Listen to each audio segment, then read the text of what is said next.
Ya, mengaji memang macam ni. Inilah tunjuk nafsu kita. Nabi cakap syaitan ni disusahkan oleh Allah Ta'ala dalam bulan Ramadan. Maknanya syaitan ni boleh kata tak ada. Dalam hadis sebut dia kata di penjara tu, makna disusahkan, disempit ruang. Mana boleh kata syaitan ni dalam bulan Ramadan ni susah nak tipu daya kita.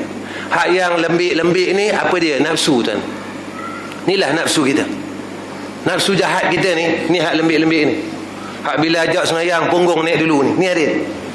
Allah, punggung Allah. Macam nak mampu aku tengok sembahyang. Tak boleh, baru 8 rakaat tuan. Baru 8 rakaat.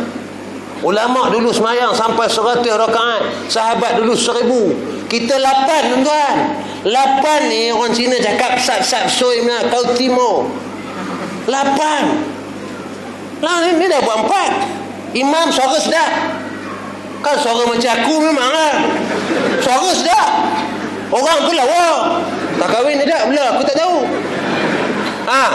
Suara sedap.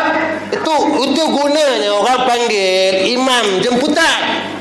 Supaya bila dengar suara imam jemputan, kita seronok. Sunat imam ni suara sedap. Baik langgam suara, lagu sedap. Lagu dia sedap tadi. Nak dibanding dengan lagu korang. Nak dibandingkan dengan korang lah. Sedap dia lagi. Mana ya? Sunat. Lepas tu kita dengar tu kita hayat sungguh-sungguh. Dengar dia Quran dia baca sikit satu-satu seketil kan. Jadi kita layan dengar.